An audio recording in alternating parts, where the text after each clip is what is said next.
जी हाँ दोस्तों, हम बात कर रहे हैं 4 स्टार ऑफ डेस्टिनी की। अब ये बुक क्या है, किसने लिखी, किसके बारे में है और संसद में इसको लेके इतना बवाल क्यों मच रहा है, आइए समझते हैं। बात है 2019 से 2022 की, जब भारत के 28वें army chief general Manoj Mukund Naravane ने एक बुक लिखी जिसका नाम है 4 स्टार ऑफ डेस्टिनी, जो पब्लिश तो होनी थी अप्रैल 2024 में, लेकिन मिनिस्ट्री ऑफ डिफेंस ने नेशनल सिक्योरिटी लीक ना हो इस वजह से इसे रिव्यू पे डाल दिया। यहां तक तो सब ठीक था। अब 2026 में द कारवान मैगजीन ने एक एक्सर्प्ट पब्लिश किया जिसका टाइटल था नरवानेज मूवमेंट ऑफ ट्रुथ, जिसके बाद 2 फरवरी को अपोजिशन लीडर राहुल गांधी इसे लेकर संसद चले गए और सबके सामने पढ़ने की मांग की, लेकिन अमित शाह और राजनाथ सिंह ऐसा होने नहीं देते और स्पीकर ओम बिरला रूल्स बताते हुए कहते हैं कि संसद में अप्रकाशित या अनपब्लिश्ड बुक को स्वीकार नहीं किया जाएगा। फिर 2-3 दिन तक संसद में और बाहर भी यही चलता रहा कि आखिर अपोजिशन को बोलने क्यों नहीं दिया जा रहा है। लेकिन मौजूदा सरकार ने क्या किया, 8 एमपी ही सस्पेंड कर दिए और इस बुक की वजह से पैदा हो रहे सवालों से बचने के लिए मोदी जी अपनी 5 तारीख को शेड्यूल्ड स्पीच भी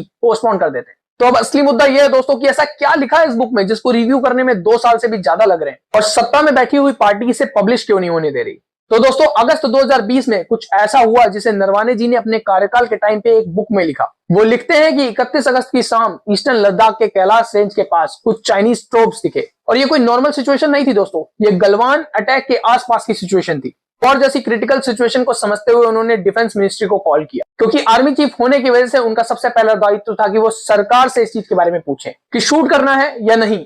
इस पे राजनाथ सिंह का जवाब आता है, जो उचित समझो। अब सुनने में ऐसा लग रहा होगा कि ये तो आर्मी को फ्री हैंड दे दिया गया है, लेकिन सवाल यह है कि क्या ऐसी क्रिटिकल वॉर सिचुएशन में मिनिस्ट्री का यही रोल है, और अगर ये डिसीजन चीफ को ही लेना है तो मिनिस्ट्री की जरूरत ही क्या है फिर। ये कोई फ्री हैंड देने वाली बात नहीं है दोस्तों, बल्कि क्रिटिकल सिचुएशन में पल्ला झाड़ने वाली बात है। उस समय अगर कुछ गलत हो जाता तो ये दाग वर्दी पे लगता, पॉलिटिशियन पे नहीं। इतना ही नहीं, बल्कि नरवाने जी लिखते हैं कि गलवान क्लैश के टाइम पे भी कुछ ऐसा ही हुआ था, जिसमें हमारे जवान शहीद होते रहे और हमें सिर्फ डिफेंस में गोली चलाने का ऑर्डर मिला, वो भी कंडीशंस के साथ। और नरवाने जी की इस बुक के हिसाब से वो कहते हैं कि चाइना ने नेगोशिएशन में ऑलरेडी हमसे बहुत कुछ ले लिया है। एक और चीज जो सामने निकल के आती है इस बुक से, नरवाने जी कहते हैं कि अग्निवीर भी एक ऐसी स्कीम थी जो आर्मी पे जबरदस्ती थोपी गई, जिसमें आर्मी चीफ की सहमति नहीं थी, क्योंकि अर्ली स्कीम में 25% टेम्परेरी और 75% परमानेंट सोल्जर्स थे, लेकिन पीएमओ ने इसमें हेरफेर करते हुए 25% परमानेंट और 75% टेम्परेरी फौज कर दी। हालांकि बीजेपी के टाइम पे ही नहीं दोस्तों, बल्कि कांग्रेस के टाइम पे भी रिटायर्ड आर्मी चीफ को इस तरीके की कम्युनिकेशन करने से रोका जाता था।